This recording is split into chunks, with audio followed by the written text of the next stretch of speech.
자, 지난 시간에 이어서요. 지난 시간에 이제 우리가 선생님이 이제 원자의 구조가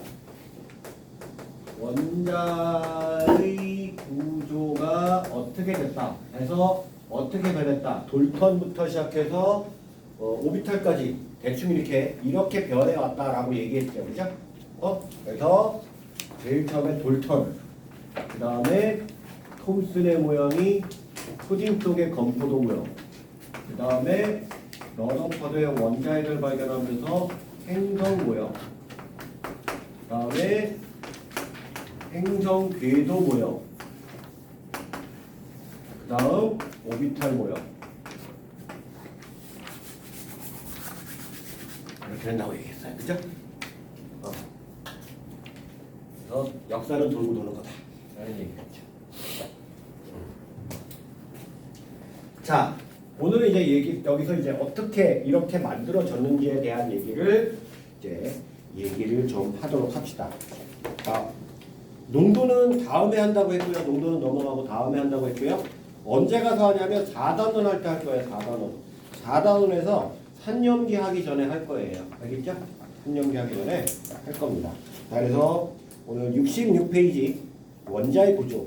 자, 여기서부터는 진짜 정신 차리고 잘 앞에 얘기는 양적 관계 문제는 잘 못해도 화학을 잘 못한다라고 얘기할 수는 없어요. 왜? 계산기가 해주면 되는 거니까. 그죠? 근데 여기서부터는 여러분들이 생각하고 느껴야 하는 거예요.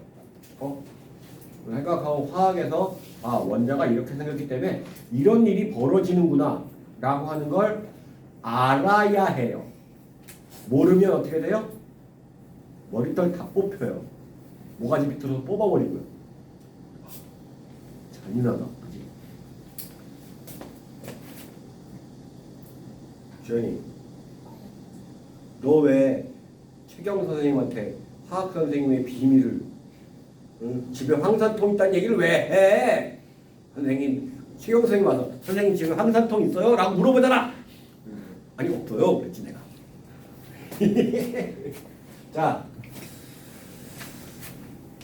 원자의 구조. 자, 제일 처음에 나오는 게 뭐냐면 전자의 발견이라고 나오네요. 자, 톰슨이라는 사람의 음극선 실험입니다. 자, 원래 원자가 돌턴 모양에서 원자는 그냥 균일한 공 모양이었어요.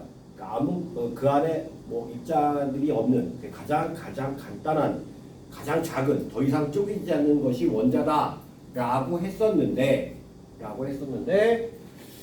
자, 거기 보시면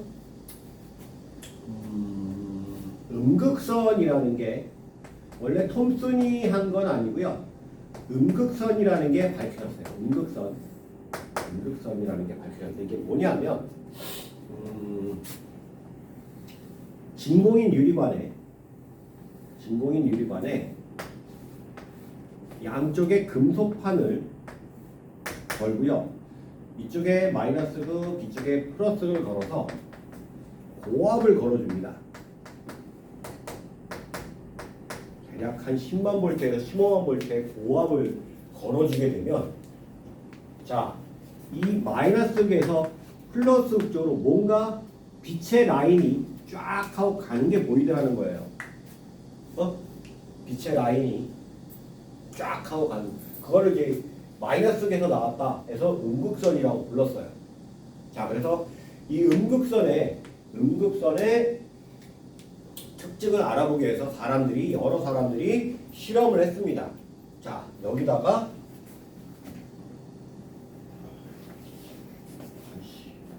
그림을 못 그려.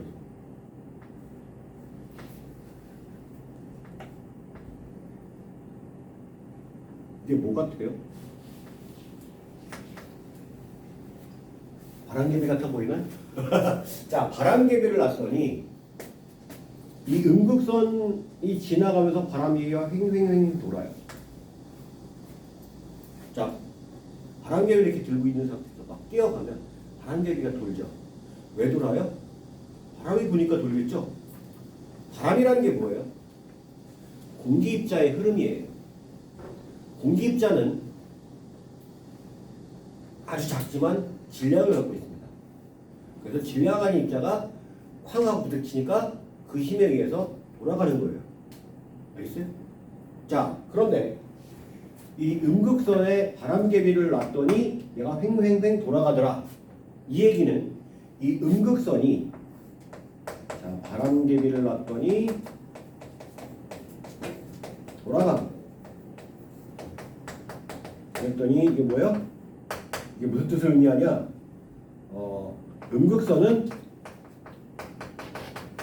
질량을 가진 입자의 흐름이다. 을 가진 입자의 흐름이다.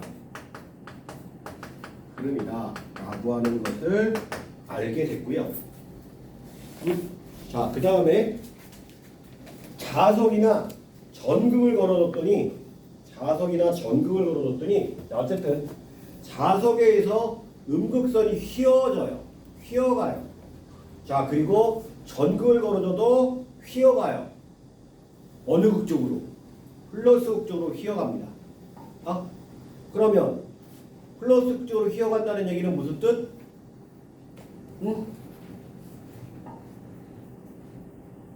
마이너스 성질이라는 얘기죠. 그죠? 형문이가 이제 집에 가. 집에 가고 있는데 시간이 남았어. 근데 이쪽에 스터디 카페가 있고 이쪽에 PC방이 있단 말이야. 그럼 형문이가 어디로 가겠어? PC방을 이렇게 가겠죠. 왜? 형문이는 PC 게임을 하는 걸 더 좋아하니까. 공부하는 것보다. 스터디 카페에서 공부하는 것보다. 물론 형문이가 여친이 생겨서 스터디 카페에 여친이 있다 그러면 그쪽으로 갈 수도 있겠지만, 그죠? 일반적으로 봤을 때 가능성이 좀 낮은 확률이죠. 가능성이 낮기 때문에 PC방으로 이렇게 가서 PC를 두드리다가 엄마한테 걸려가지고 대딱 혼나겠죠. 그죠? 자, 어쨌든 그래서 이 음극선이 전극을 걸어뒀더니 자, 이렇게 쭉 가더니 얘가 플러스극 쪽으로 여기 플러스극 이쪽에 마이너스를 걸어뒀더니 이렇게 휘두라는 거예요. 이렇게 플러스 쪽으로 휘두라 라고 하는 겁니다. 그 다음에 여기다가 가운데다가 금속판을 딱 놨더니 금속판 모양을 딱 놨더니 뒤에 그림자가 생겨요. 음극선은 어떻게 된다? 직진한다는 거죠. 자, 이런 음극선의 성질을 음극선은 마이너스 성질이다. 음극선은 마이너스 성질이다 하는 거. 그 다음에 여기 그림자 넣는 거니까 그림자가 생긴다. 뒤에 그림자가 똑같이 모양이 생긴다 하는 걸 봐서 얘가 그림자가 생기는 거니까 직진한다 라는 성질을 갖고 있는 거예요. 자, 이런 건데 이건 톰슨이 한 건 아니에요. 원래 음극선을 만들어 봤던 사람이 이제 이런 실험을 했고요. 그럼 톰슨은 뭘 했냐? 요걸 좀 더 정밀하게 실험을 했습니다. 정밀하게. 톰슨의 음극선 실험은 뭐냐면, 자, 우리가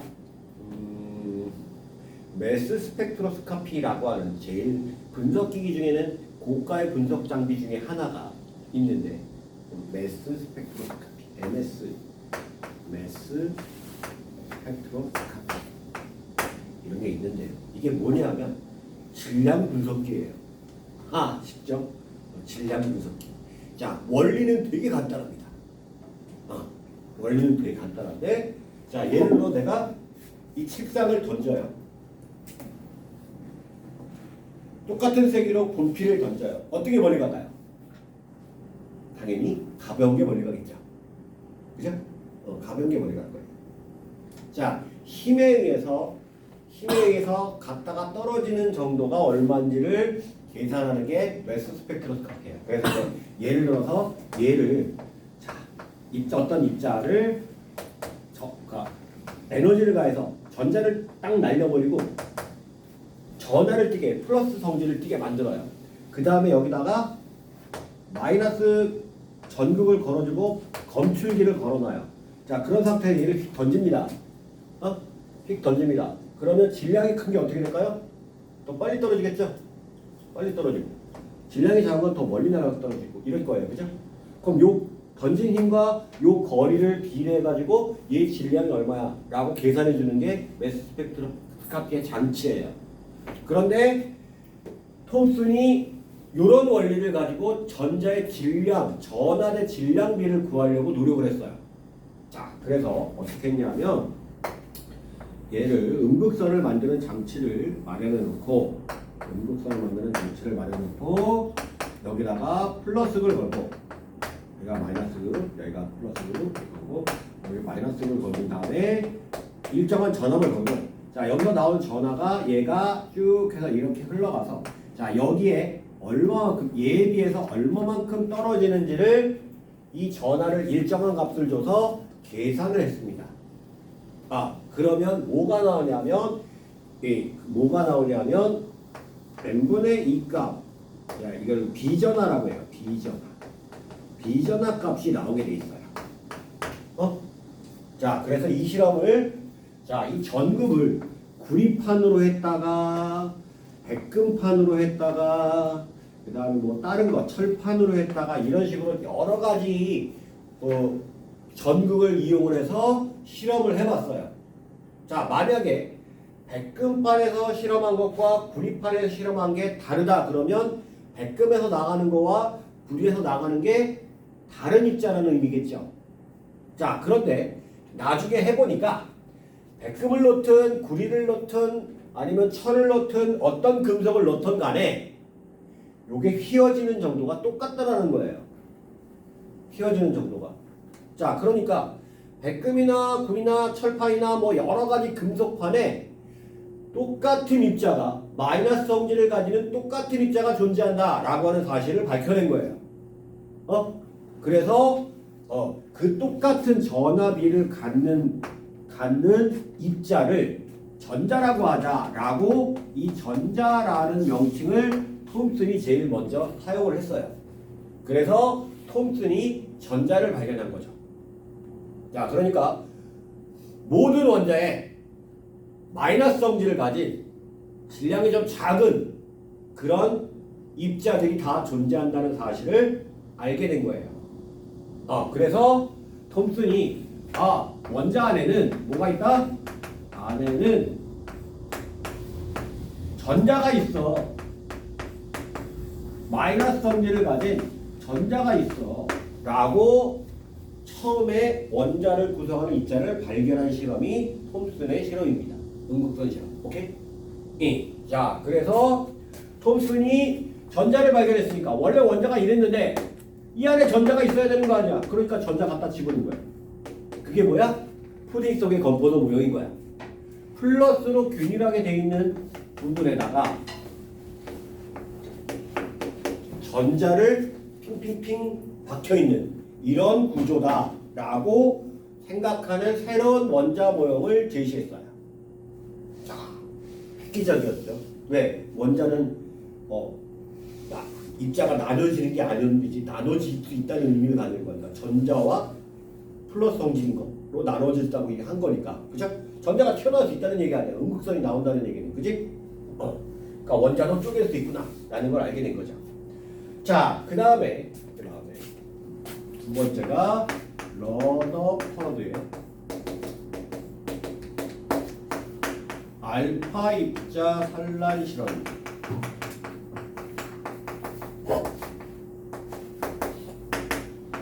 자, 우선 먼저 알파 입자가 뭔지를 좀 알아두셔야 되는데요. 자,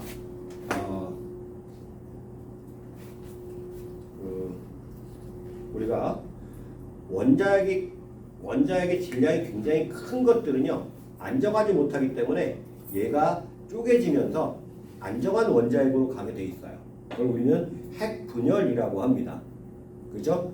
그게 우리가 일반적으로 핵발전소에서 우라늄 235짜리의 분열을 이용해서 거기서 나오는 에너지를 갖고 발전하는 게 핵발전소예요. 만약에 그거를 그냥 제어하지 않고 무한정 계속 분열하게끔 만들어 놓은 건 그건 뭐예요? 핵폭탄이에요. 그러니까 핵폭탄과 핵발전소는 똑같은 거예요. 단지 속도가 다를 뿐이죠. 제어를 해서 분열하는 속도를 제어한 게 핵발전소고 분열하는 속도를 제어하지 않고 그냥 냅둔 게 핵폭탄인 거예요. 그래서 아인슈타인이 걱정을 많이 했죠. 내가 이런 거를 이용해서 원래 그 핵발전소의 원리가 아인슈타인에서 밝혀진 거잖아요. 그래서 이게 굉장히 우리가 에너지원으로 사용하면 참 좋은데 이걸 무기로 사용하면 되게 안 좋을 것 같아 라고 생각했는데 그 안 좋은 것이 결과로 나타났죠. 결과로 나타났죠. 어쨌든 그래요. 근데 이제 이렇게 무거운 원소가 나오면서 붕괴되는 과정에서 분열하는 과정에서 튀어나오는 입자 중에 하나가 알파 입자입니다. 그러니까 방사선이에요. 방사선인데 자 어쨌든 알파 입자는요 뭐냐면요 간단하게 표현하면 헬륨 2 플러스입니다. 무슨 뜻이에요? 헬륨의 원자핵이라는 뜻이에요. 그러니까 알파 입자는 양성자 2개하고 중성자 2개가 뭉쳐진 원자핵이 바로 알파 입자예요. 알파 입자. 방사선의 일종인데요. 이 알파 입자가 되게 웃긴 게요. 방사선임에도 불구하고 이게 투과력이 굉장히 약해요. 어느 정도냐면 종이 한 장도 투과 못해요. 반면에 여러분들 알고 있는 감마선이라고 하는 거, 베타선이나 감마선은 투과력이 장난이 아닙니다. 감마선 같은 경우는 그냥 뭐 철판 한 2m 되는 철판도 뚫고 지나가죠. 그래요.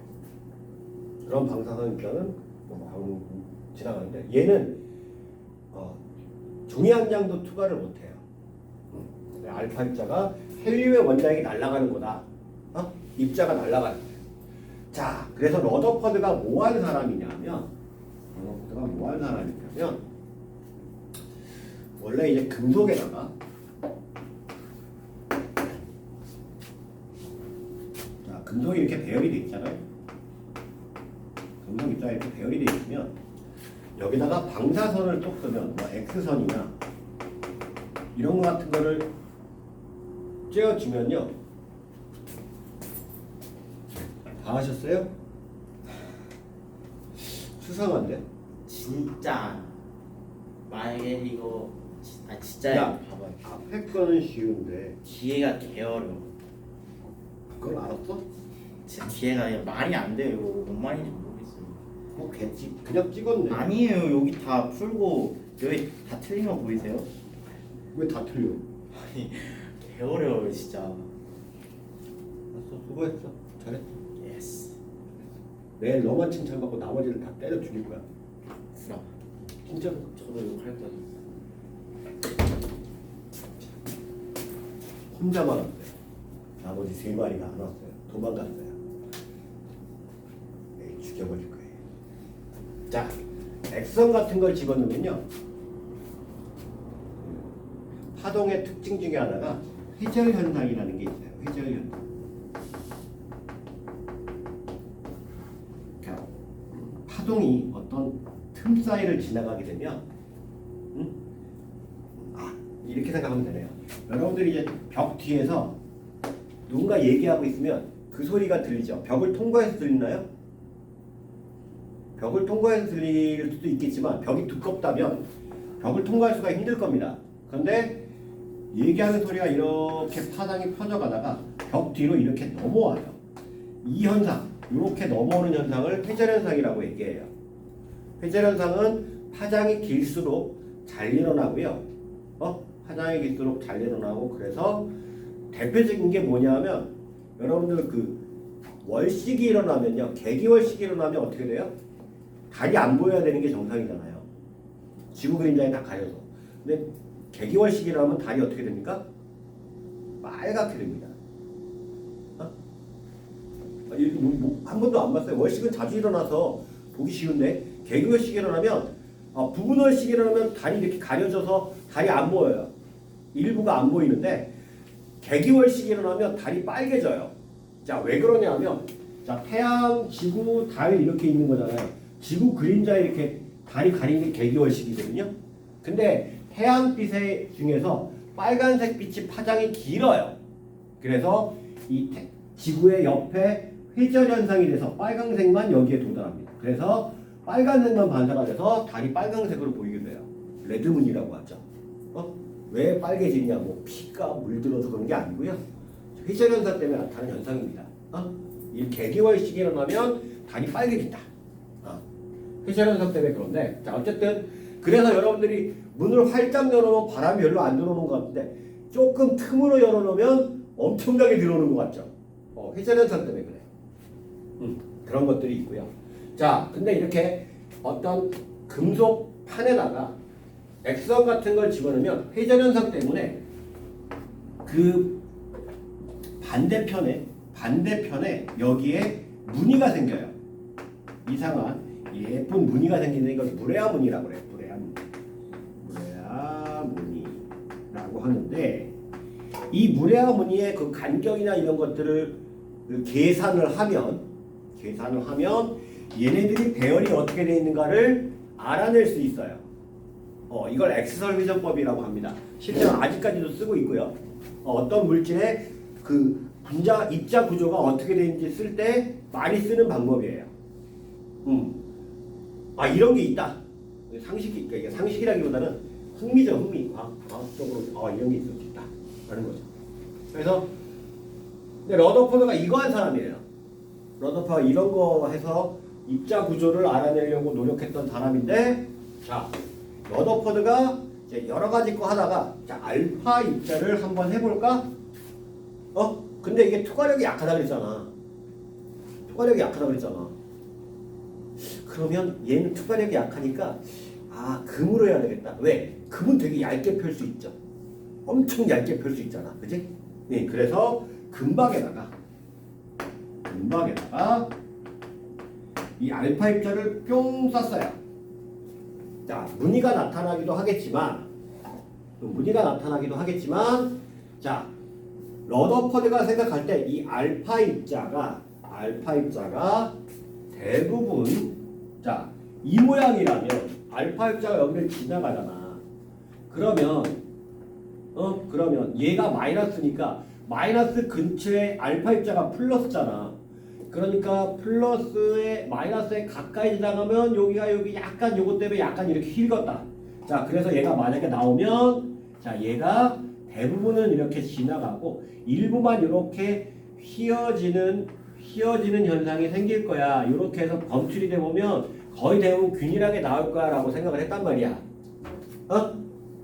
이렇게 생각을 했단 말이야. 자, 그런데 실제로 해보니까 자, 첫 번째로 자, 입자를 방출한 대부분이 여기에 검출이 됐어요. 같은 위치에. 자, 그리고 대략 2만 개 중에 1개 정도가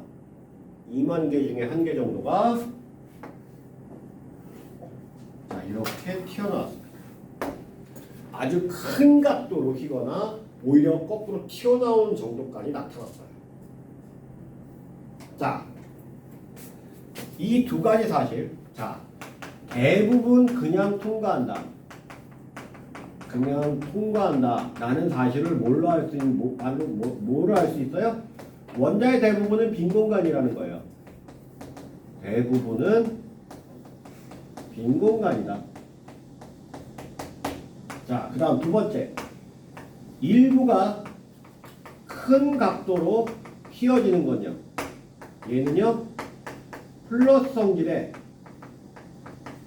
아주 무거운 것이 뭉쳐있다 라는 거죠. 왜? 헬륨의 원자핵이 플러스잖아. 2+잖아. 그 플러스를 갖다 했더니 만약에 마이너스는 그냥 쑥 먹혀버렸을 거야. 그지? 근데 플러스니까 반사시키니까 플러스는 플러스를 튕기잖아요. 그죠? 청력을 잡으면서 튕겨 나가는 건데 만약에 알파 입자가 가장 무거운 방사선이에요. 그러니까 얘를 튕겨낼 정도면 굉장히 무거운 거라는 뜻이에요. 굉장히 무거워. 날아가는 속도도 있고 질량도 있고 그러니까 운동의제가 클 거란 말이야. 그럼 밀어내야 되는 게 정상인데 밀어내는 게 아니라 얘가 팅 하고 튕겨 나왔단 말이야. 그럼 얘보다 더 무거운 거, 그 운동에너지, 날아가는 운동에너지를 버틸 수 있는 아주 무거운 게 존재한다는 얘기가 되겠죠. 그래서 이거를 플러스 성질이 무거운 것이 뭉쳐있다. 이거를 원자핵이라고 합니다. 그래서 원자핵이 가운데 있고 주변에 전자가 송송송 아마 이런 식으로 돌고 있을 거야. 왜 돌고 있다고 했냐면요. 가만히 있으면 어떻게 돼요? 가만히 있으면요. 자, 내가 이걸 가만히 놔본다. 어떻게 되지? 떨어지죠. 얘가 가만히 있나요? 아니잖아요. 플러스가 마이너스를 잡아당기는 힘이 있으니까 가만히 있으면 그냥 떨어지게 돼 있다고요. 그럼 얘가 이렇게 떨어질 거니까. 그러니까 얘가 움직인다고 봐요. 움직인다. 그러니까 여러분들 그 인공위성이 왜 지표면을 안 떠지죠? 지안이는 알아야 되는데 인공위성이 지표면을 안 떨어지는 이유 뭐야? 몰라요? 여러분들? 자, 지구가요 이렇게 둥글잖아요. 그죠? 대략 지구에서 8km를 정도를 가면요. 이렇게 지구가 둥글기 때문에 여기가 약 5m 정도 떨어집니다. 그러니까 우리가 8km 밖에는 지구가 둥글어서 내가 여기 수평으로 간다라고 하지만 이렇게 해서 5m를 떨어지고 있는 거예요. 그러니까 내가 여기서 공을 8km/s로 빵 하고 던지면요. 수평으로 던졌지만 지구 중력 때문에 5m가 떨어지는 거예요. 그러면 요 위치에 있게 되죠. 그럼 얘랑 어때요? 높이가 똑같아요. 그래서 요 속도로 던져주게 되면 지구에서 한 바퀴 뺑 그대로 돈다는 거예요. 이게 뉴턴의 사고 실험입니다. 그러니까 안 떨어져요. 안 떨어지게 돼요. 그러니까 운동을 하면 안 떨어지게 된다고 보는 거죠. 운동을 하면 안 떨어져요. 자, 이렇게 그래서 돌고 있다라고 하는 행성 모형을 만들어냅니다. 알겠습니까? 그래서 67페이지 맨 밑에 러더포드 모형이 이렇게 된 거다. 자, 그래서 거기 보시면 알파 입자 실험하는 거 거기 보면 예측은 일부만 조금 힐 거고 그냥 대부분 통과할까 했는데 일단 대부분 통과하는 건 맞았어. 하지만 어떻다? 일부 입자만 엄청 크게 튕겨서 나온다. 그래서 매우 좁은 공간에 풀어갈 때는 질량의 대부분을 차지하는 것이 존재한다. 그래서 원자핵이 있다라고 얘기한 거예요. 알겠나요? 응? 자, 전자를 발견한 것과 러더퍼드 실험의 산란 실험을 통해서 원자핵을 발견한 실험은 화학에서는 매우 중요합니다. 왜? 이렇게 원자의 구조가 바뀌었으니까. 자, 하지만 그 다음 장에 나오는 골드슈타인이 양성자를 발견한 실험이나 체드윅이라는 사람이 발견한 중성자를 발견한 것들은 굉장히 중요한 발견인 건 맞지만 화학에선 큰 의미가 없어요. 왜? 양성자 발견했다고 중성자 발견했다고 원자 구조가 바뀌진 않았거든요. 원자 구조가 바뀌진 않았단 말이에요. 그래서 핵물리학 한 사람들한테 되게 중요한 얘기지만 화학한 사람들은 그렇구나 라고 될 수밖에 없는 거. 하나만 더 여기서 이제 하나만 더 중요한 걸 보자면 그러니까 양성자가 발견된 건요. 실제로 보면 우리 음극선 실험과 똑같은 실험을 하는 건데 안에다 기체를 집어넣어요. 뭐 수소 기체든 헬륨 기체든 아니면 뭐 기체를 집어넣었을 때 기체 원자를 집어넣었을 때 일어나는 현상들을 살펴본 거예요.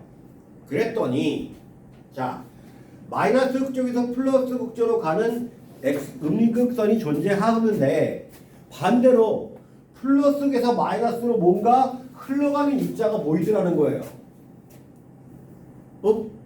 흘러가는 입자들이 보이더라라는 건데 이게 문제는 음극선은 이 전극을 달리해도 아무런 변화가 없었는데 문제는 양극선은 우리가 흔히 말하는 양극선은 안의 기체의 종류에 따라서 질량이 달라지는 사실을 발견했어요. 그러니까 한마디로 이 안에 원자를 그 기체 상태를 집어넣어주면 그 기체 상태가 이온이 되면서 우리 흔히 높은 고압 때문에 플라즈마 상태가 돼서 양이온이 되고 그 양이온이 흘러가는 게 양극선인 거였어요. 그러니까 수소 원자액이 흘러가는 것과 헬륨 원자액이 흘러가는 게 같아 달라? 질량이 다를 거 아니야, 그지? 이 질량이 다를 거란 말이야. 그래서 n분의 2 값이 다 달랐어. 그 실험할 때 아까 n분의 2 값을 측정했는데 걔는 이제 마이너스, 양극선은 마이너스로 휘겠는데 그 휘는 정도가 안에 넣어있는 기체의 종류에 따라 달라졌다. 그래서 그 n분의 2 값이 가장 큰 게 수소더라. 그래서 수소가 양성자구나 라고 얘기하는 건데 실제로는 골드휘찬이 예측을 한 거고요. 실험으로 얻어낸 사람은 러더퍼드였습니다. 그러니까 예측은 이게 양성자라는 게 있을 거야라고 예측한 게 골드휘찬이고요. 그리고 실제로 발견한 거는 러더퍼드예요. 그래서 골드휘찬이 다 한 거죠. 막터만 친 거죠. 러더퍼드는 막터만 친 거고요. 골드휘찬이 다 해놓고 완전 다 만들어 놓고 똑같은 거예요. 그다음에 중성자는 러더퍼드가 예측을 했고요. 마찬가지로 체릭이라는 사람이 되게 오랜 뒤에 발견했어요. 왜? 중성자를 검출할 수 있는 기술이 없어서요. 왜? 전하를 띄지 않으니까 전하를 띄면 마이너스나 플러스 띄면 잡아당겨질 거 아니야. 그러면 중성자는 플러스나 마이너스를 안 띄니까 어디 잡아당기지 않아. 그러니까 검출이 힘들었어. 그래서 나중에 알게 된 거죠. 나중에 알게 된 거다. 라는 얘기입니다. 알겠습니까? 그렇다. 그래서 그냥 양성자 발견과 중성자 발견 그냥 상식적으로 알아놓으면 되고 자 중요한 건 톰슨의 음극스윙 실험과 러더퍼드의 알파 입자 산란 실험의 실험 과정과 그렇게 되는 이유 그리고 결과가 뭔지를 알고 있으셔야 돼요. 알겠나요? 그러니까 여기 66페이지, 67페이지는 매우 중요한 겁니다. 매우 중요한 거고 그래서 하면 되고요. 자, 지금부터 69페이지에 있는 개념 확인 문제를 푸시면 됩니다. 얼마 어려운 거 아니니까 금방 푸시면 되겠죠? 꼴꼴꼴이요. 자, 음극선의 성질에 대한 설명으로 옳은 건 동그라미, 옳지 않은 건 X 표시하시오. 자, 음극선이 지나가는 길에 전기장을 걸어주면 음극선이 플러스 극조로 휘는 것으로 보아 음극선은 마이너스 전하를 띄는 거 맞죠? 동그라미네요. 음극선은 지나가는 길에 물체를 놓아두면 그림자가 생기는 음극선은 질량을 가진다가 아니라 직진한다. 그죠? 음극선이 지난 길에 바람기를 넣어서 바람기가 휘는 거 음극선은 직진하는 성질이 있다? 아니요, 질량을 가진다. 반대로 얘기했네요. 2번하고 3번은 X네요.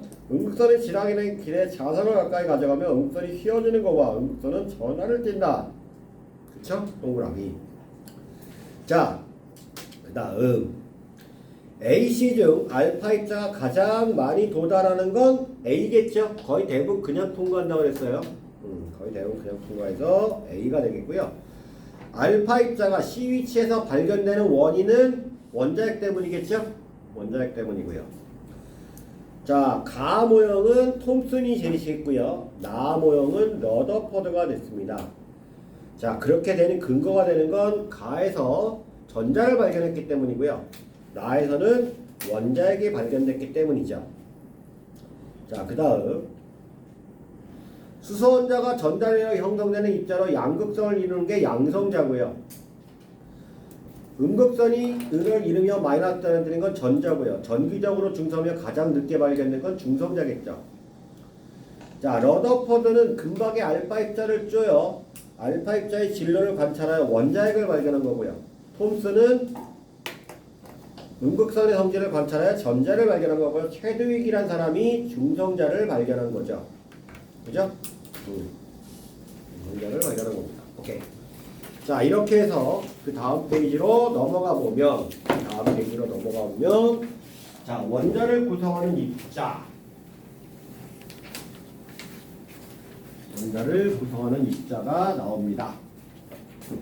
자, 원자를 구성하는 입자가 자, 원자핵이 있고요.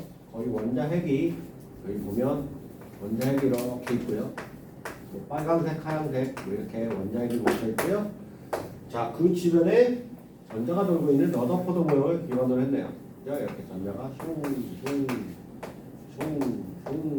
있다라고 이제 얘기했죠. 자, 원자핵은 보니까 양성자하고 플러스 성질의 양성자하고 아무런 전기를 띠지 않는 중성자로 구성이 되어 있고요.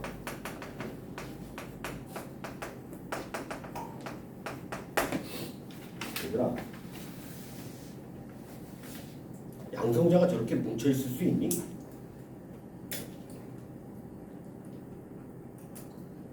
응? 플러스끼리잖아. 그죠? 플러스끼리면 반발해야 되지 않을까? 그죠? 맞잖아요. 근데 뭉쳐 있어요. 플러스와 플러스가 뭉쳐 있을 수 있어? 없잖아. 근데 뭉쳐 있단 말이야. 왜요? 한 번도 생각 안 해봤니? 그냥 이렇게 생겼다고 그랬으니까 그냥 이런 거야? 여러분들 플러스는 플러스랑 만나면 튕겨내고 플러스와 마이너스는 잡아당기고 N극과 S극은 잡아당기고 N극과 N극은 밀어내고 이거 잘 알고 있으면서 양성자가 저렇게 가까이 붙어 있는 게 가능하냐고. 원래는 아니잖아, 그지? 근데 된대요.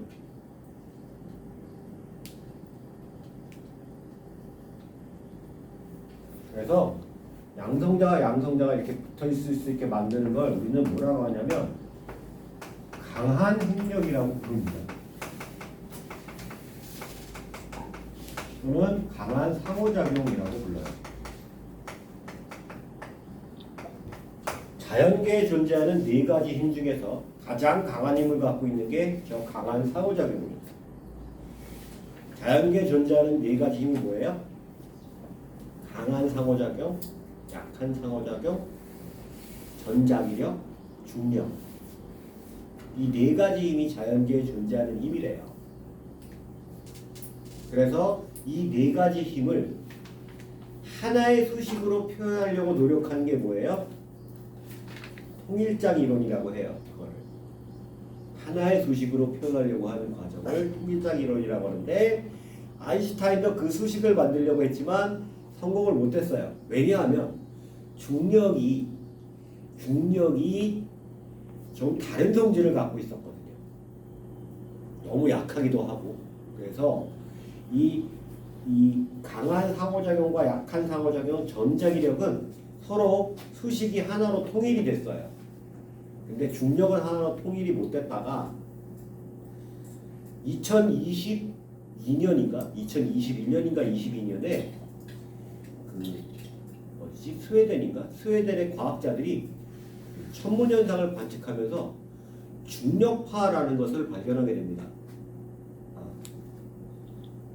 그 중력파를 발견한 사실이 매우 중요한 사실인데 왜냐하면 그러니까 이게 뭐냐면 블랙홀과 블랙홀이 이렇게 서로 충돌하면서 파동을 방출을 해요. 그러니까 블랙홀은 중력이 굉장히 커서 빛도 빨아들이는 게 블랙홀이잖아요. 이렇게 파동이 방출된다는 사실은 일반적인 입자의 충돌하고 똑같은 개념이라는 거예요. 그래서 이게 이 중력파가 발견된 것 때문에 근데 여태까지 발견되지 않았던 이유는 그게 먼 우주에서 있는 거니까 지구까지 안 와요. 검출되기가 힘들었던 거예요. 근데 그걸 검출을 했어요. 그래서 그게 정말 중력파인지 아닌지 검증받는 데만 2년 걸렸어요. 그래서 그 2년 뒤에 와 중력파라는 게 사실이 밝혀지고 그걸 가지고 아마 그 사람들이 노벨 물리학상을 받을 거야라고 예측을 했는데 아직까지 못 받았죠. 근데 아직까지도 맨날 그게 노벨 물리학상을 받을 거다라고 얘기를 해요. 그러니까 그게 중력파를 발견한 게 그 통일장 이론에 완성되는 아주 중요한 계기가 된대요. 나도 뭔지 모르겠는데 어쨌든 이거 되게 중요한 힘이에요. 강한 핵력 있대요. 그래서 플러스와 플러스가 이제 붙잡고 있게 됩니다. 자 어쨌든 이게요 원자의 크기가 대략 얼마냐면 10의 마이너스 10승 미터 크기 정도예요. 100억 분의 1미터요. 100억 분의 1미터. 1미터를 100억 개로 나누면 그게 원자 한 개의 크기예요. 100억 개로 나누면 원자 한 개의 크기인데 이거 혹시 봤는지 모르겠지만 얘가 1옹스트롬이라고 해서 A의 위에 똑같이 이렇게 써있는 이걸 이름을 옹스트롬이라고 해요. 옹스트롬. 원자를 세는 단위예요. 원자 길이의 단위입니다. 자, 옹스트롬이라는 단위는 10의 19승, 10의 10승이고요. 자, 요게 원자의 크기가 대략 얼마냐면 10의 마이너스 14승에서 10의 마이너스 15승 미터 정도 돼요. 만분의 1에서 10만분의 1 정도 크기예요. 엄청 작죠. 그러니까 그래서 그 수소 원자를 기준으로 하면 수소 원자가 운동장만 하다면 운동장에 구선 하나 떠져 있는 게 수소 원자이다라고 얘기하고 있죠. 그런 얘기 많이 들어봤죠. 운동장에 지나가는 개미 한 마리고 이런 거 얘기 많이 나오고. 자 그렇습니다. 자 그런데 원자 핵은요. 원자 핵은 얘가 양성자하고 중성자로 구성이 되고요. 그리고 전자로 구성이 되죠. 자, 양성자는 자, 양성자, 중성자, 전자를 좀 보시면 자, 전하 B가 얘가 플러스 1, 얘가 빵, 얘가 마이너스 1이고요. 자, 그리고 1.6 곱하기 10의 마이너스 19승 쿨롬 이게 전자 한 개의 전하량이에요. 정확하게는 1.602 곱하기 10의 마이너스 19승 쿨롬인데 그냥 대략 1.6이라고 합니다. 과학하는 사람들이라면 최소한 전자 한 개의 전하량 정도는 알고 있어야 되겠죠. 그죠? 여러분들이 예를 들어서 블랙핑크의 노래를 좋아한다면 그 노래 제목을 알고 있는 것처럼. 그죠? 난 블랙핑크가 무슨 노래를 부르는지 몰라. 왜? 내 관심사가 아니니까. 하지만 전자 한 개의 전하량은 외우고 있어요. 왜? 내 관심사니까. 이상한가요? 네가 더 이상해. 자, 그 다음에 질량비는 얘가 1이고 얘가 1이라면 얘는 1837분의 1로 매우 가볍다. B가 나오죠 그 밑에. 자 근데 양성자가 무거워요 중성자가 무거워요? 거기 보면 1.6 곱하기 1.673 곱하기 10의 마이너스 24승그램 중성자가 1.675 곱하기 10의 마이너스 24승그램. 아 중성자가 조금 더 무거운데요 그죠? 어쨌든 그렇대요. 자 이렇게 구성이 됩니다. 자 그래서요 이게 뭘 가르쳐 주는 거냐면요 전기적 세기는 양성자와 전자가 똑같죠. 자 그런데 질량이 얘가 작으니까 전자가 마구마구 움직이고 있다는 거예요. 그래서 화학은 전자가 어디로 튀느냐 이걸 알아보는 게 화학이라는 학문입니다. 양성자가 어디로 튀느냐 이건 화학이 아니에요. 그건 핵물리학이지. 근데 그 전자도 어떤 전자냐 맨 가장자리 껍데기에 있는 전자만 움직임을 살펴보면 됩니다. 왜? 안쪽 껍질에 있는 건 반응을 안 하거든요. 반응을 안 해요. 자, 그래서 여기 보면 양성자 수가요. 양성자 수가 원자 번호입니다. 그리고 중성 상태에서의 전자수와 같죠. 전자는 전자를 잃거나 넣어서 이온이 되면 전자의 수가 달라지긴 하겠죠. 그런 뭐 보는데 이게 일반적으로 원자 번호가 양성자수예요. 그 다음에 질량수라고 하는 건 질량의 대부분 하는 것이 바로 요거죠, 요거. 양성자수하고 중성자수를 합친 것을 질량수라고 합니다. 자, 이렇게 표현해요. 그래서 우리가 어떤 원소 X를 표현하면 X라는 원소가 있으면 여기에 질량수를 쓰게 되어 있고요. 여기에 원자 번호를 쓰게 되어 있습니다. 그리고 이쪽에는 이온이 됐을 때 전하수를 쓰고요.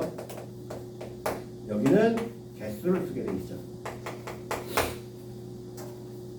X 위아래 뭐 숫자가 있는지 잘 보시면 돼요.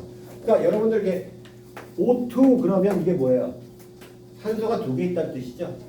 근데 뭐 우리가 탄소 12짜리가 요게 있다. 그러면 이게 질량수, 이게 양성자수. 그러니까 얘하고 여기서 빼면 뭐가 나와요? 중성자수가 나오겠죠? 그죠? 그러니까 탄소 12는 양성자 6개와 중성자 6개가 있는 거다 라고 얘기할 수 있다는 얘기예요. 알겠나요? 그렇다라는 겁니다. 자, 그런데 문제는 이게요.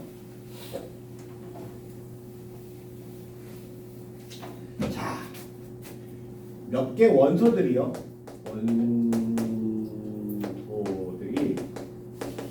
보면요. 양성자 수는 같은데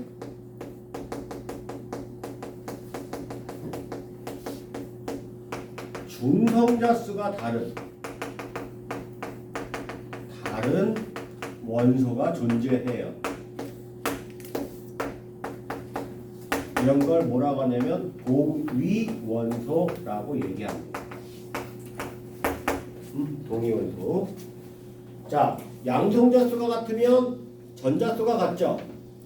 자, 그래서 전자가 화학 반응에 중요한 거라 그랬으니까 화학 반응에 중요한 거라 그랬으니까 양성자수가 같으면 화학적 성질은 똑같아요. 그러니까 동위원소도 화학적 성질은 똑같습니다. 알겠습니까? 그럼 단지 뭐만 질량이 무거워서 질량이 좀 커서 물리적 성질에 약간의 차이가 나타나요. 물리적 성질에 약간의 차이가 나타나지만 화학적 성질은 차이가 없다. 하지만 핵물리학적 차이가 나기 때문에 좀 문제가 심각하죠. 예를 들어서 여러분들이 삼중수소로 만든 물을 마셨다? 갑니다. 여러분들은. 알겠습니까? 갑니다. 어디로요? 모르겠어. 어디로 가긴 가겠죠. 병원을 가야 가요. 자, 그렇다라는 얘기예요. 그래서 대부분의 원소는 이 동위원소가 존재해요.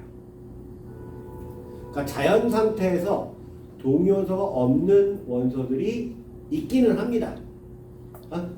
자연 상태에서 동위원소가 없는 원소들이 존재하긴 한다. 예를 들어서 나트륨이라든지 플루온이라든지 인이라든지 이런 것들은 자연 상태에서 동위원소가 없어요. 알겠어요? 근데 그런 몇 가지 원소를 빼면 나머지는 다 동위원소가 있어요. 동위원소가 있어요. 자, 그럼 문제가 생겼네요. 뭐가요? 원자량이요. 원자의 질량을 구하는 게 원자량이라고 했잖아. 그지? 응? 근데 우리가 탄소 11을 기준으로 따진 게 원자량이었잖아. 얘랑 비교한 거라고 했잖아. 그런데 예를 들어서 수소는 일자리 수소는 얘가 몇 개? 12개를 쌓아놓고 이게 천칙에다 내가 탄소 12짜리 하나 집어넣고 이쪽에 반대편에 수소 1짜리를 몇 개 집어넣어? 곱하기 12개를 집어넣어야 수평을 이룰 거 아니야. 근데 만약에 얘가 있으면 수소 2짜리가 있으면 어떻게 되겠어? 6개만 올려놓으면 수평이 될 거 아니야. 그럼 원자력이 같은 거야? 얘하고 얘로? 아니잖아. 그지? 문제가 되죠. 자, 그래서 고민을 했어요.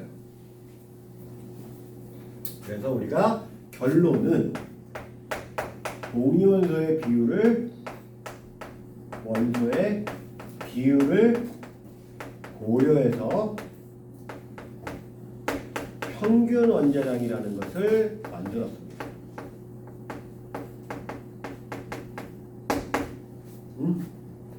자, 그래서 뭐 예를 들어서 염소 같은 경우를 보면요, 35짜리가 대략 75%가 존재하고요, 37짜리가 25%가 존재한다고 합니다. 약이에요. 그냥 거기 보면 34.96, 그러니까 75.76%, 34.96%라는 것이 75.76%, 37짜리가 36.966이라는 원자를 가는 게 24.24%니까 대략 이렇게 된다라고 표현을 하는 거예요. 그럼 얘를 평균 원자량 어떻게 구하냐? 35라는 값에다가 100분의 75 더하기 37짜리에다가 100분의 25 이렇게 동위원소의 비율을 구해서 구한 값을, 요 값이 대략 35.5 정도 된다. 그래서 얘를 우리가 평균 원자량이라고 불러요.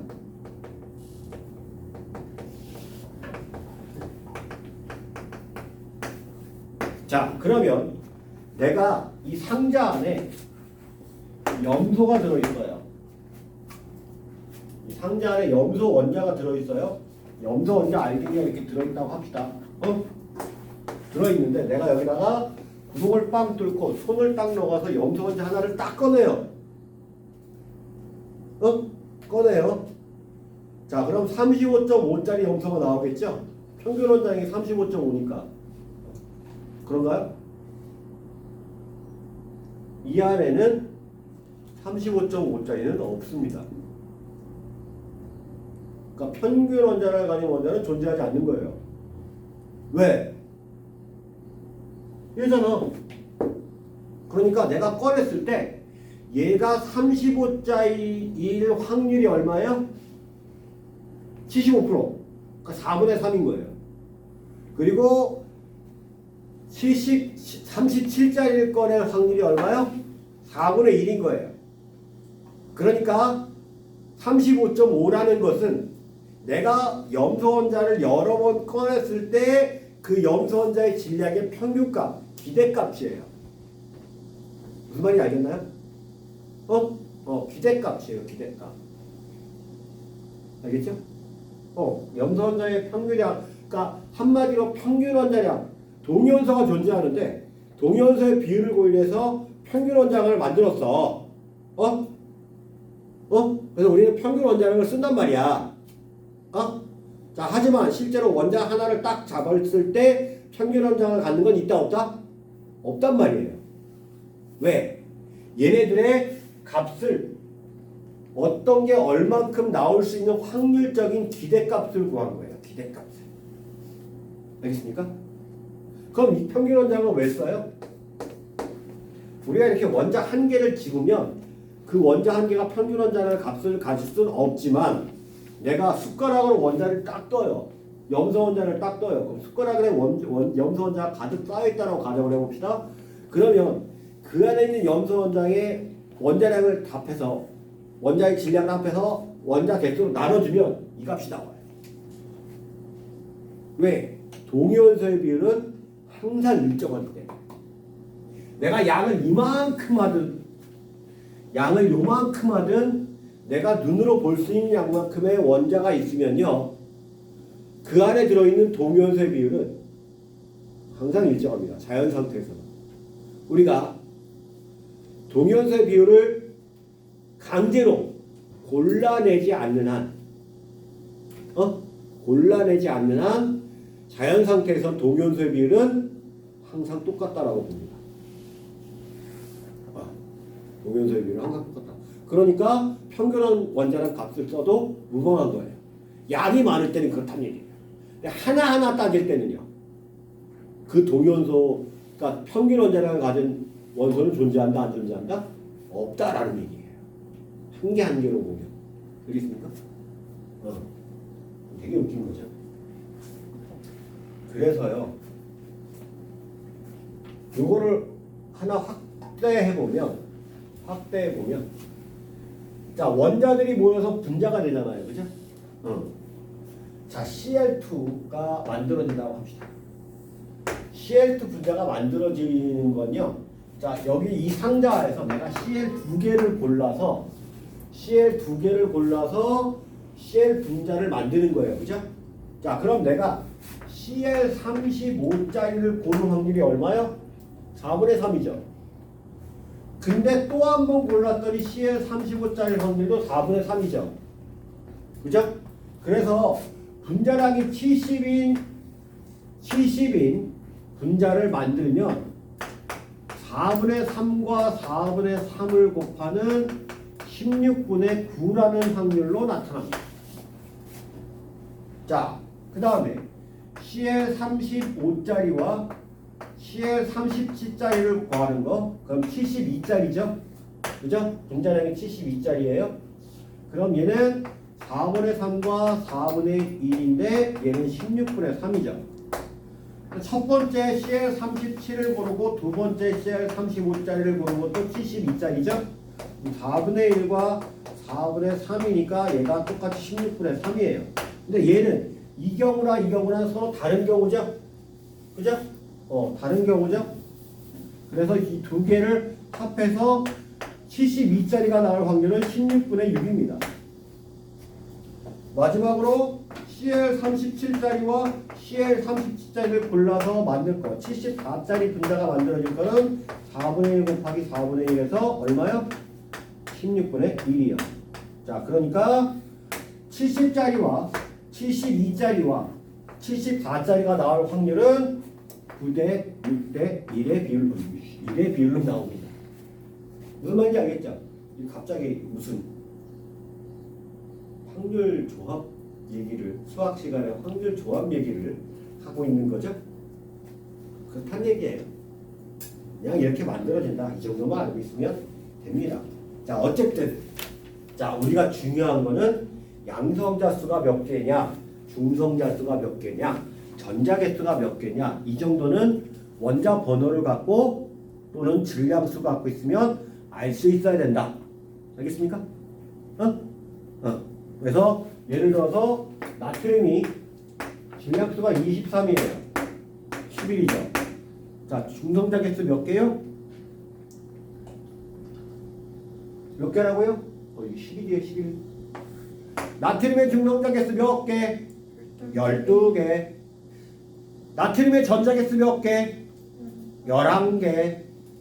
양성자 개수 몇 개? 11개. 이 정도는 알아야 된다는 얘기예요. 이건 이제 이게 상식이 돼야 된다는 얘기입니다.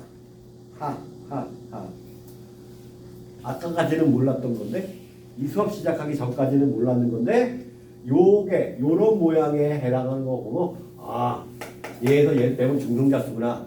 얘가 양성자수고 이만큼의 전자개수가 있겠구나. 자, 그럼 얘는 전자개수 몇 개? 원래는 얘가 없으면 11개였잖아요. 그럼 얘는 플러스면 전자 한 개가 빠졌다는 얘기잖아요. 그럼 몇 개? 10개. 마그네슘은 2 플러스 얘가 12번이에요. 몇 개? 10개. 그죠? 전자개수, 원자에서 전자개수, 양성자개수, 중성자개수 이 정도는 따질 수 있어야 되겠다 라는 얘기입니다. 알겠습니까? 오케이? 자, 조금 쉬었다가 그 뒤에 문제를 풀고요. 그 다음에 다음 거 나가도록 하죠. 화학이 산소가 아닌데. 자, 양성자와 중성자는 원자핵을 구성하는 거 맞죠? 원자핵은 양성자 때 플러스 하나를 띄는 거 맞고요. 동그라미. 원자핵은 원자핵 부피의 대부분을 차지하는 게 아니라 제일 작죠. 작게 뭉쳐있다 그랬어요. X. 전자는 마이너스이면 질량 존재합니다. 작지만. 자, 그럼 원자의 크기는 전자의 크기는 아니에요. 전자가 움직이는 공간의 크기지. 그죠? 선생님 여기서부터 이렇게 움직이면 선생님의 공간이 여기서부터 여기까지인 거예요. 그죠? 하지만 선생님의 크기는 이 공간의 크기보다 작죠. 그죠? 자, 표는 원자를 구성하는 입자에 대한 자료다. 자, 상대적인 가는 빵이고 가는 마이너스 1이 되겠네요. 그죠? 그리고 질량은 양성자, 중성자가 거의 똑같이 1이라고 그랬죠? 가가 0, 나는 1, 다는 마이너스 1. 자, 거기 빨간 게 양성자예요? 중성자예요? 빨간 게? 양성자죠? 왜 빨간 게 양성자인 줄 알아요? 밖에 전자 2개 있잖아요. 그리고 이건 원자라고 했잖아요. 원자라고 했으니까 전기적 중성이 돼야 하고요. 전자가 2개 있으니까 양성자가 2개 있어야 한단 말이에요. 그러니까 빨간색이 양성자인 거예요. 알겠나요? 그 하얀 건 중성자네요. 그럼 얘를 원소 기호대로 쓰면 헬륨의 2, 3짜리입니다. 실제 이런 것도 있어요. 있긴 있어요. 동위원소로. 알겠어요? 자, 하얀 동그라미는 양성자가 아니라 중성자고요. 질량수는 3입니다. 전자는 질량수에 포함이 안 돼요. 전자기수는. 알겠어요? 자, 원자 번호는 2번이고요. 양성자 수가 2개니까. 빨간 동그라미와 파란 동그라미의 전하량의 전자값은 같죠? 네, 그래서 디귿 리을이 맞는 얘기가 되겠습니다. 자, 나트륨이온의 양성자 수 11개고요. 중성자 수 12개고요. 전자계 수는 10개가 되겠네요. 자, A는요. A는 양성자 7개, 중성자 7개, 전자수가 7개니까 원자네요. B는 양성자 수가 7개, 중성자 수가 9개, 전자 수가 7개니까 얘는 A의 동위원소네요. 그죠? 다음에 C는 양성자 수 8개, 중성자 수 8개, 전자 수 8개니까 원소네요. 어떤 다른 원소. 다음에 D는 11, 12, 10이니까 얘는 양성자 수하고 전자 수가 다른 걸로 봐서 얘는 이온인데 양성자 수가 더 많으니까 양이온이죠. 그죠? A, D 중 동위원소는 A와 B가 되고요. 질량수가 서로 같은 건 B와 C가 양성자 수와 중성자 수를 합치면 똑같죠? 옛날에 얘는 이런 걸 동주원소라고 했는데 요즘에 그런 거 신경 안 써요. 필요 없어요. 자, A, D 중 이온과 이온을 띠는 전하. D가 이온이고요. 플러스 전하를 띠고 있죠. 자, 그리고 X의 원자량이 10과 10인 X10과 10X와 이 12X가 존재한대요. 1대 3이라고 했을 때 평균 원자량을 구하시오. 자, 1대 3이니까 자, 10짜리가 얼마요? 4분의 1만큼 있는 거고요. 그 다음에 12짜리가 4분의 3만큼 있는 겁니다. 자, 그러면 얘가 2.5고 얘는 9니까 얼마요? 11.5가 되겠네요. 그쵸? 어려운 거 아니고요. 그냥 계산하면 되는 문제. 한두 문제. 자, 대표자적 분석 문제. 대표적 분석 문제를 봅시다. 자, 대표자적 분석 문제를 보시면 자, 일단 1번 문제. 가에서는 뭐가 발견됐어요? 이거 음극선 실험이죠? 그러니까 전자가 발견됐고요. 자, 나에서는 원자핵이 발견됐죠? 알파 입자 산란 실험이니까. 자, 그래서 가에서 제시한 원자 구조는 디귿이고요. 나에서 제시한 원자 구조는 미음입니다.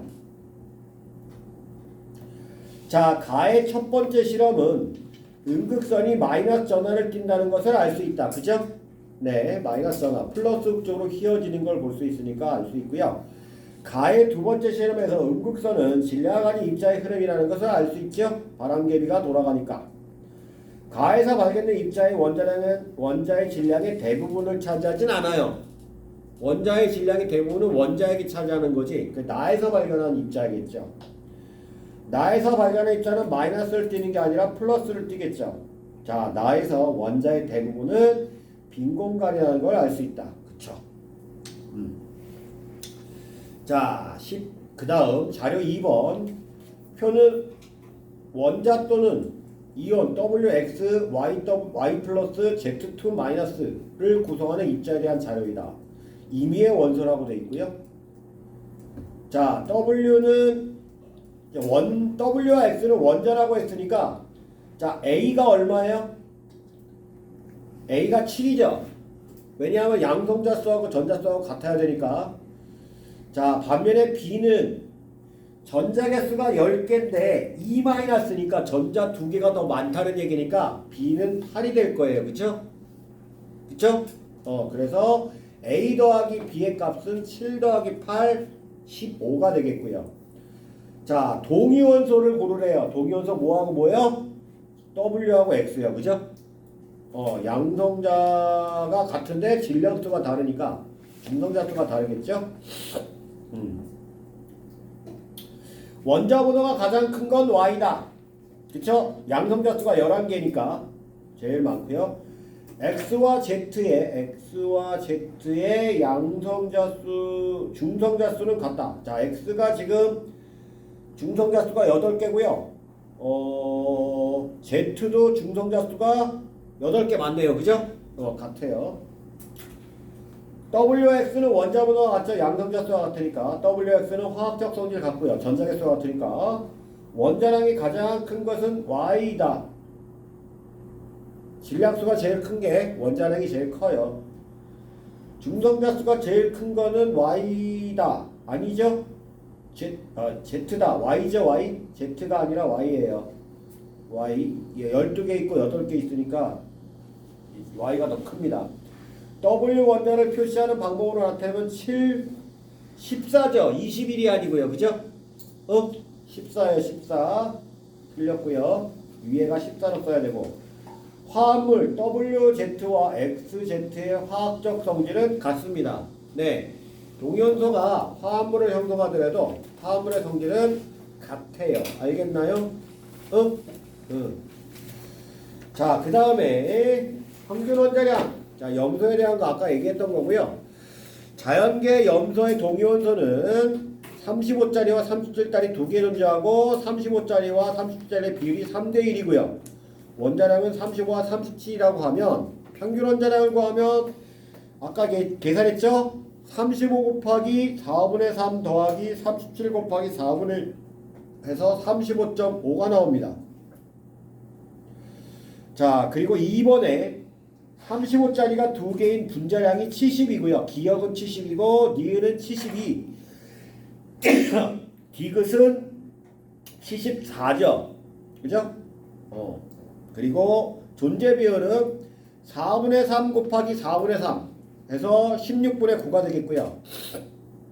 미음은 4분의 3 곱하기 4분의 1 4분의 1 곱하기 4분의 3에서 총 16분의 6. 그 다음에 마지막 거 4분의 1 곱하기 4분의 1에서 16분의 1 이렇게 되죠. 자, 가로 1번 35, 17 중Cl의 중성자수는 18이다. 맞죠? 35에서 17 빼면 되죠? 네, 18 맞고요. 염소 원자 한 개에 들어있는 중성자의 몰수는 염소 원자 1몰에 들어있는 중성자의 몰수는 19몰이다. 자, 이거 어떻게 계산하냐면요. 자, 염소 원자가 1몰 있으면요. 염소 원자가 1몰 있으면요. 이 중에 4분의 3몰은 CL35짜리고요. 4분의 1몰은 CL37짜리라는 얘기입니다. 그럼 얘는 중성자가 18개 있고요. 얘는 중성자가 20개 있는 거죠. 그죠? 그러면 몇 몰 있는가 보면요. 그냥 이거 곱하시면 되죠. 18 곱하기 4분의 3 더하기 20 곱하기 4분의 1이 되는 거예요. 그러면 아이씨 산수 못하겠다. 4분의 18 곱하기 3 더하기 20이죠. 아이씨 더 못하겠는데. 18 곱하기 3은 3, 8이 24. 3, 1은 3이니까 54에 74네요. 그죠? 그죠? 아니구나. 64니까 84구나. 자, 84 맞냐? 산수를 못하겠다. 아니구나. 54 맞구나. 74네요. 74. 74 나누기 4니까 얼마입니까? 74 나누기 4하면 4, 1은 4. 34니까 4, 8이 32, 20이니까 18.5몰이 나오네요. 19몰 아닙니다. 그죠? 틀렸어요. 자, 염소 분자 1몰에 들어있는 중성자 양은 37몰이다. 자, 저거 2배 하시면 돼요. 18.5몰 2배 하시면 됩니다. 그죠? 됩니다. 자연계 수소혼자 1과 2만 존재할 때 자연계에 가정하는 염소 분자의 종류는 4가지다. 자, 그러니까 HCl이 H1짜리, H2짜리가 들어가는 것과 자, Cl35짜리가 들어가는 것과 Cl37짜리가 들어가는 거니까 자, 얘가 HCl이 135짜리, H2 Cl35짜리, H1 Cl37짜리, H2 Cl37짜리. 그죠? 36, 37, 38, 39 이렇게 4가지 서로 다른 분자가 만들어질 수 있겠네요. 그죠?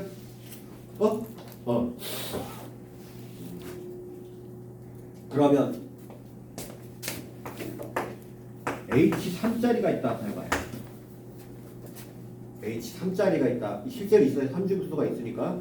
자, 그럼 얘는 H3짜리와 Cl35짜리, H3짜리와 Cl37짜리니까 자, 얘 분자량이 얼마요? 36이죠. 얘 분자량이 얼마요? 37이죠. 얘 분자량이 얼마요? 38이죠. 얘 분자량이 얼마요? 38이고 얘 분자량이 39. 얘 분자량이 40이죠. 자, 염화수의 종류는 6가지가 나오지만 염화수의 분자량은 5가지가 나옵니다. 얘하고 얘가 똑같은 값을 갖기 때문에. 이해했나요? 무슨 말인지? 자, 종류는 달라요. 자, H3짜리와 Cl35짜리가 만난 거니까 H1짜리와 37 만난 거와 종류는 다르지만 질량은 어때요? 38과 38로 똑같죠? 그죠? 그래서 분자량은 5가지가 나오고 염화수의 종류는 6가지가 나오는 겁니다.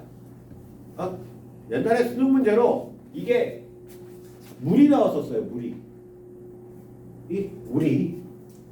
그러니까 H가 1짜리, 2짜리, 3짜리가 있다고 하고 산소가 16, 17, 18짜리 산소가 있을 때 산소의 분자량의 개수가 몇 개였냐라는 문제가 나왔어요.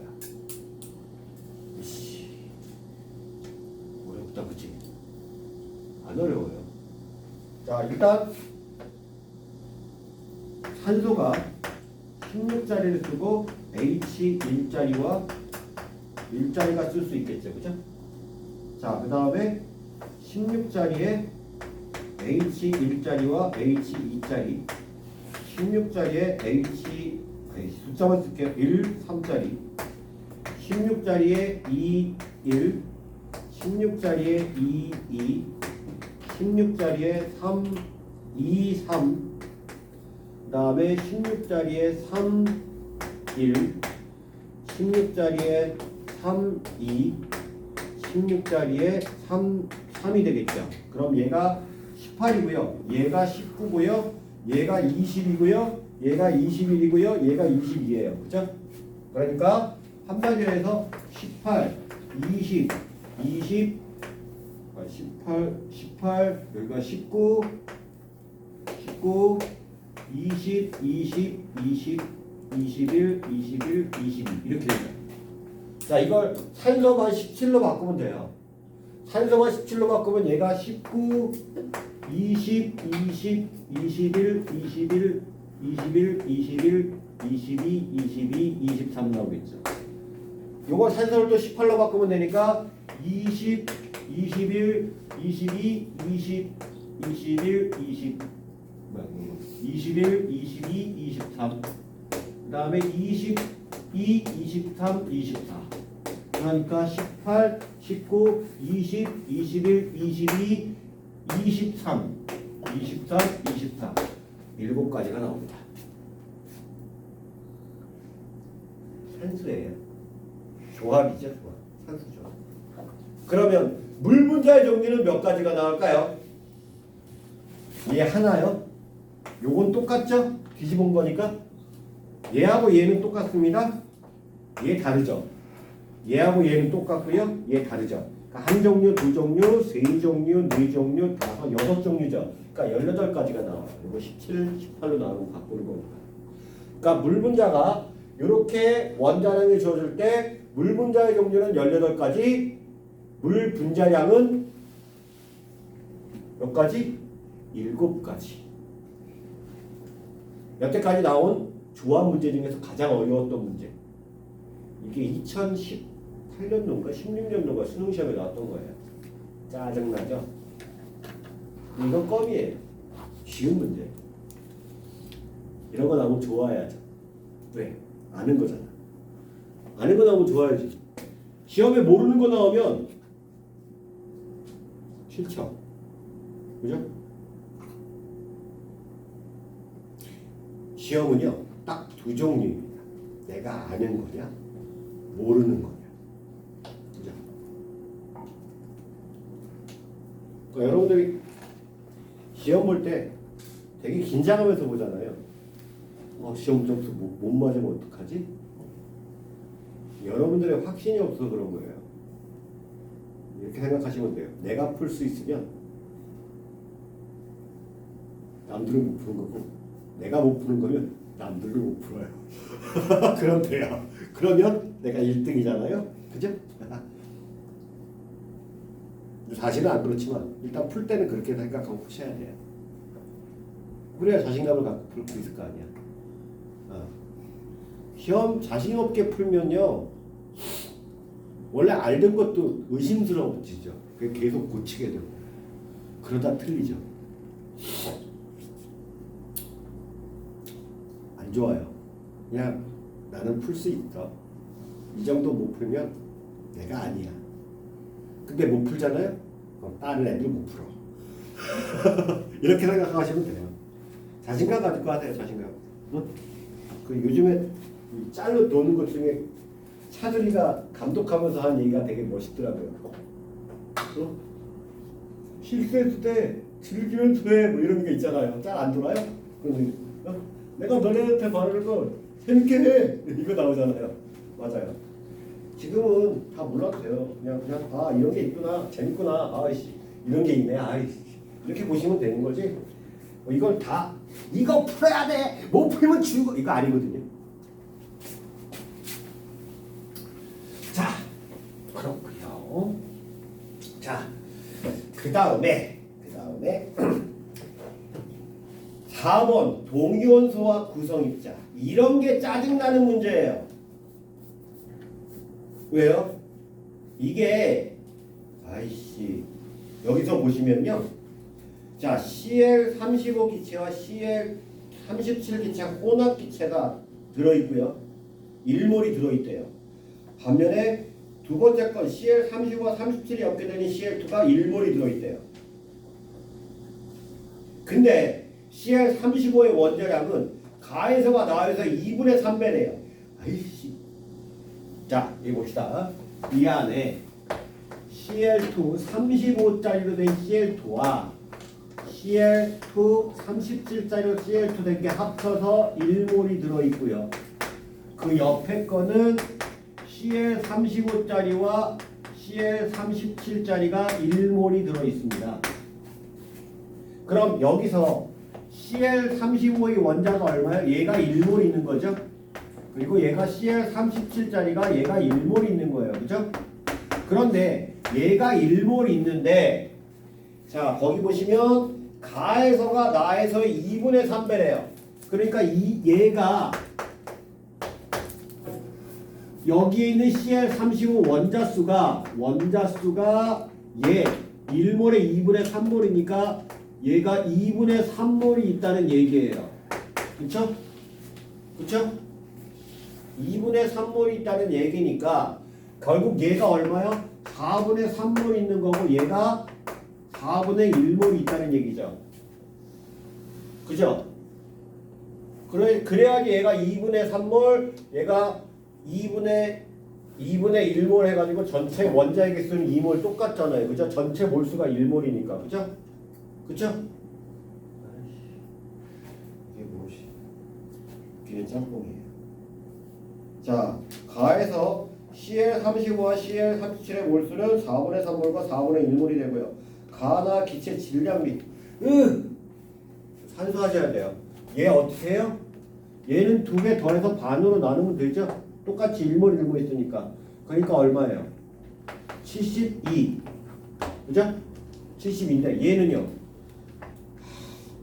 35짜리가 70짜리가 얼마? 4분의 3 있는 거고요. 그 다음에 더하기 74짜리가 4분의 1 있는 거예요. 그러면 73, 21, 210 더하기 74하면 284고요. 280에서 나누기 4하니까 71이네요. 그러니까 71대 72요. 산수하기 싫어. 어쨌든 이렇게 계산하는 거. 이건 안 풀어도 되는 문제예요, 여러분들. 알겠어요? 어디까지만 풀면 되느냐? 자료 3번 정도 수준까지만 풀면 돼요. 자료 3번 이런 게 있구나 정도만 알고 있으면 되지. 자료 4번은 굳이 여러분한테 필요 없는 거예요. 지금 화학을 배우는 관점에서는 별로 필요 없는 거다 라는 얘기를 할 수가 있겠습니다. 자, 그래서 여러분들이 꼭 풀어야 될 문제가, 자, 거기 보시면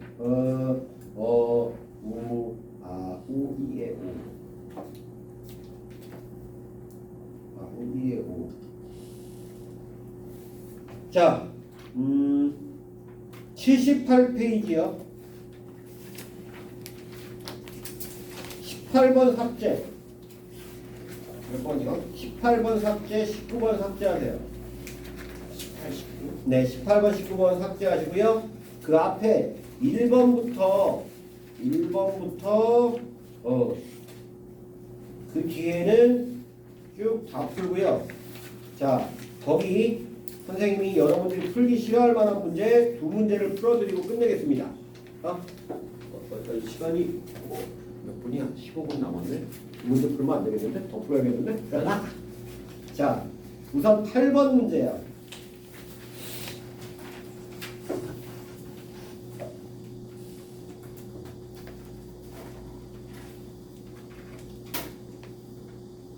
자, 8번 문제로 표를 보니까 이거 아시겠어요?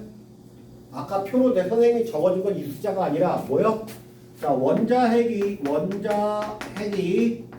뭐하고 양성자하고 중성자로 구성되어 있고 전자로 구성되어 있는데 얘가 전하 B가 얼마라고? 플러스 1, 빵 마이너스 1.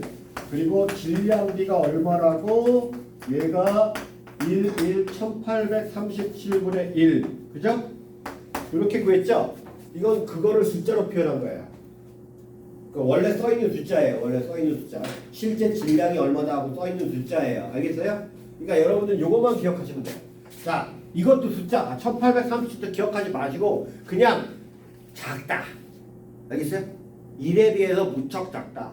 질량이 전자의 질량은 무척 작다. 하지만 전기적 세기는 어떻다? 양성자랑 똑같다. 그럼 어떻게 돼요? 가벼우니까 슝슝슝 날아다니겠죠. 뭐 왔다 갔다 하면서 여러 가지 일을 한단 말이에요.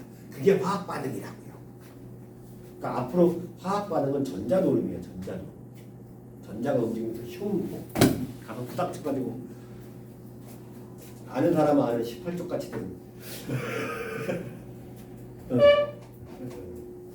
그럼 그죠. 자, 그래서 그런 거는 그냥 보시면 돼요. 그러니까 이런 표가 나오면 머릿속에 이걸로 들어있어야 된다는 얘기입니다. 이건 알아두셔야 돼요. 꼭. 여기 있어요. 요거 알아두셔야 돼요. 굳이 여기 1847도 몰라도 되고요. 그냥 작다 정도만 알고 있으면 되는데 어쨌든 뭐 이 정도는 알아두시면 되죠. 자, 그래서 가와 나는 원자핵을 구성하는 입자 맞죠? 그죠? 양성자하고 중성자니까 자, 원자에서 가와 다의 수는 같죠? 이온에서는 다르지만 원자에서는 같아요. 그죠? 이온에서는 다르지만 원자에서는 같다. 원자핵의 질량이 플러스 16 곱하기 10, 마이너스 10의 마이너스 18 쿨롱이고 질량수가 20인 원자 X의 중성자는 10이다. 뭔 소리요? 자, 10의 18승이니까 뭐예요?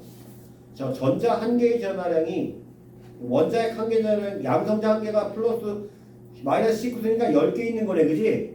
10개 있는 거고 질량수가 20이라고 그랬잖아, 그지? 그러면 질량수 20이 돼서 양성자 수가 10개니까 10 빼면 중성자 수 10개겠네. 그죠? 맞죠? 그래요. 다 맞는 얘기예요. 다 맞는 얘기. 자, 그 다음에 한 문제 더 풀어야겠다.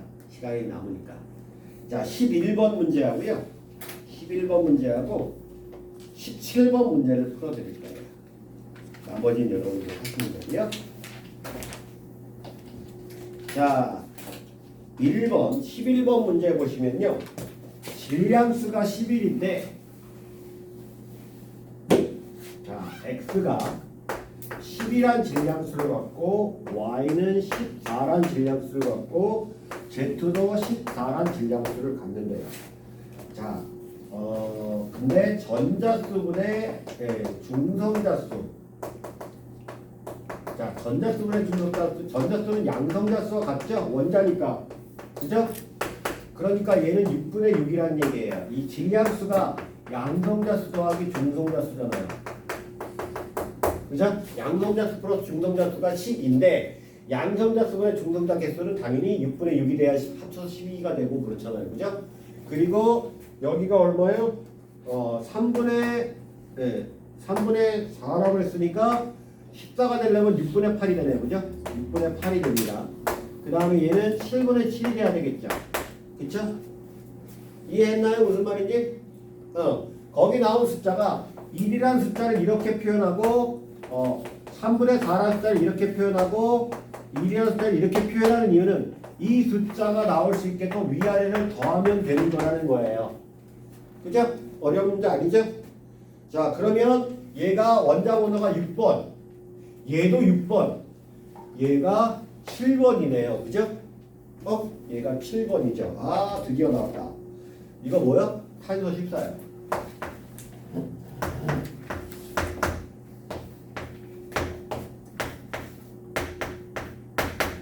자, 탄소 14가 질소 14로 자연스럽게 갑니다. 탄소 14가 자연계에 존재하긴 하는데요. 굉장히 극미량 존재해요. 하지만 똑같은 탄소 안에는 다 있어요. 자, 여러분들이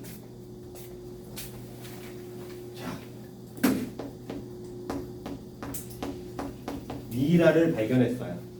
얘가 언제 죽었는지 알려면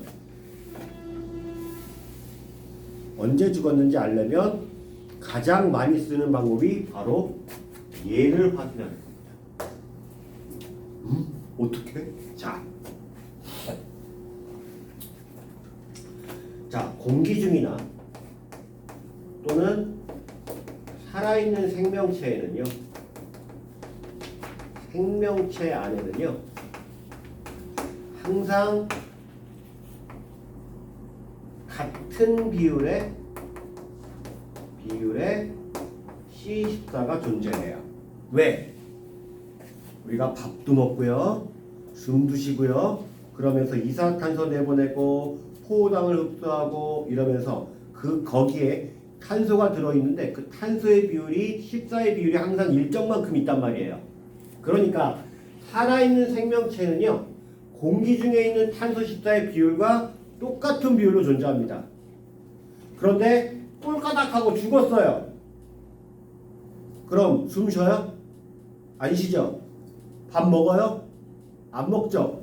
그러니까 죽어버리면 이 탄소 14가 이 사람 죽어있는 사람의 몸속에 있던 탄소 14가 점점점 어떻게 됩니까?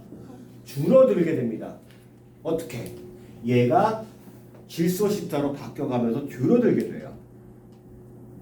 자, 그런데 얘가 예를 들어서 100억 개 있잖아요.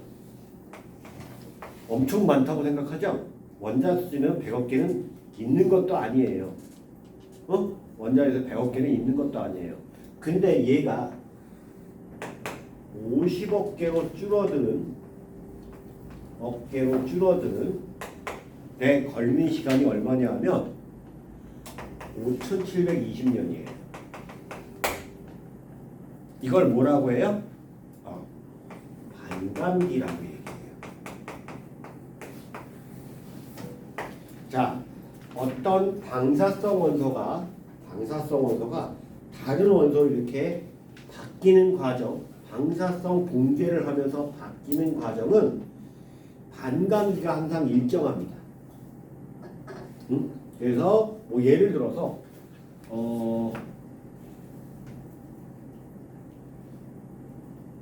칼륨 40이 아르곤 40으로 바뀌는 과정이 뭐 이게 얼마로 바뀌냐면 이게 20억 년인가 걸려요. 그래서 칼륨 40이 그 저기에 암석의 나이를 측정할 때 많이 쓰여요. 뭐 억 단위로 들어가는 암석의 나이에 많이 쓰이고요. 자, 요거는 5720년 반감기가 굉장히 짧은 편에 속해요.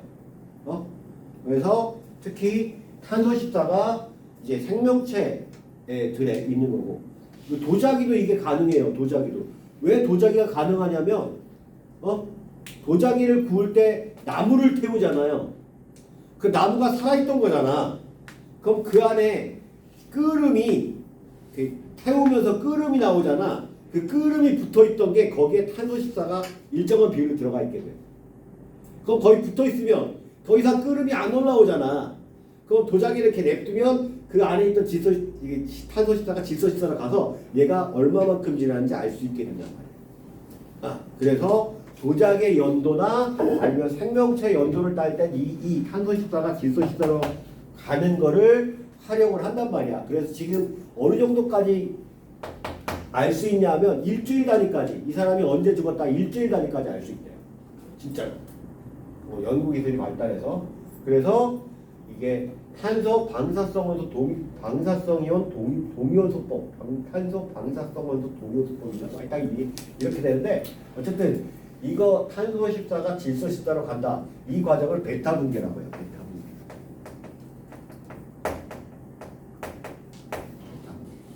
아까 알파선이 나오는 거 알파 분계라고 하고요.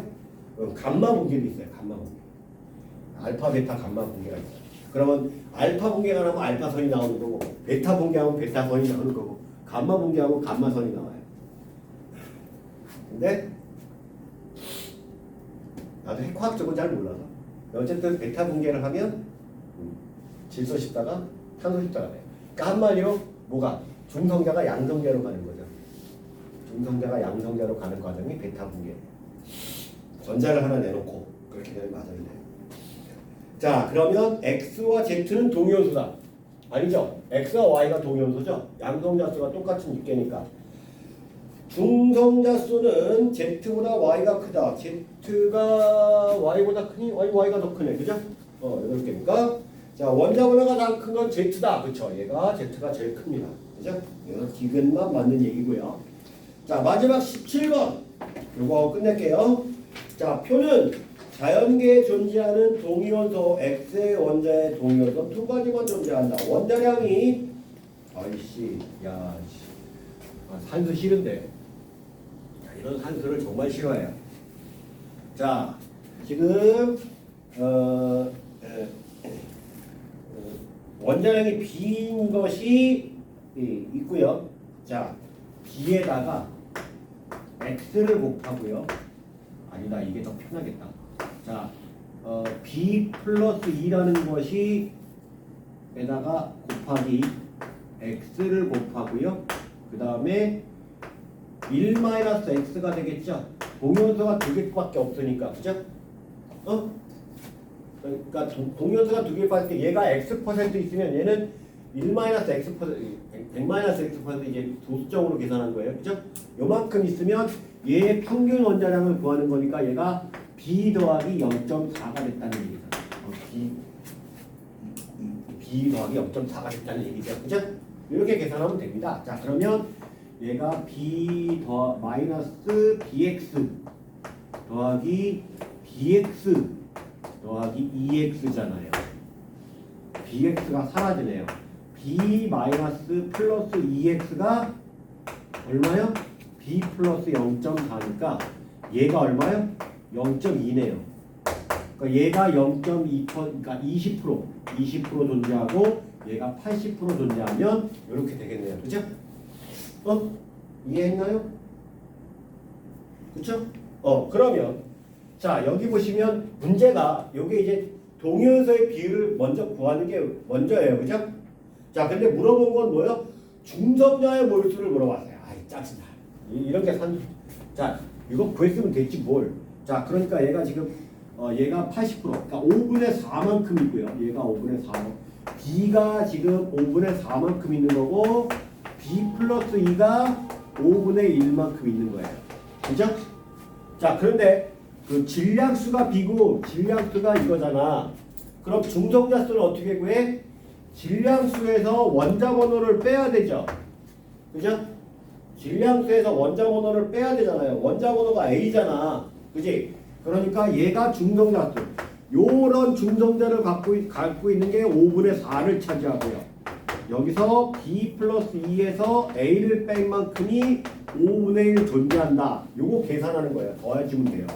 그러면 자, 여기서 이렇게 B 마이너스 A를 더하기 2니까 B 마이너스 A는 5분의 4와 5분의 1 더하고 더하기 5분의 2가 되네요. 그죠? 이렇게 되네요. 결과값. 그죠? 그래서 답은 3번이에요. 이것만 구하실 줄 알면은 됩니다. 왜 여기서 x하고 1-x를 곱했는지만 아시면 돼요. 동위원소가 두 가지니까 하나가 x% x 0.1만큼 있다. 전체가 1인데 하나가 0.2만큼 있다. 그러면 하나는 1-0.2만큼이 되겠죠? 그런 생각 갖고 이렇게 푸시면 되는 겁니다. 그러니까 수학에서 이런 거 많이 쓰죠? 그죠? 하나가 있으면 나머지는 얼마에서 얼마를 빼면 그거다 하는 거 많이 하잖아요. 그죠? 그런 문제예요. 별로 어려운 문제는 아니고 산수 문제입니다. 자, 근데 어쨌든 여러분들이 보시기에 화학은 좀 쫑생이한 분이구나 라는 생각이 자꾸 들죠? 숫자만 산수만 계속 하게 시키고요. 그죠?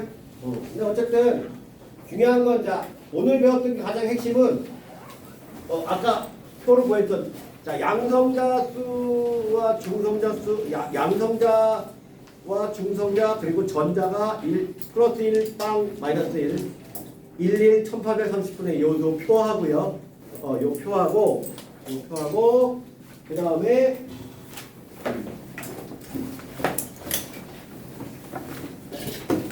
우리가 x라는 원자가 표현이 되면 여기가 뭘 쓴다? 원자 번호를 쓰고 원자 번호는 양성자 쓰고 여기가 질량수를 쓰고 그래서 질량수에서 원자 번호 빼면 중성자수 나오는 거.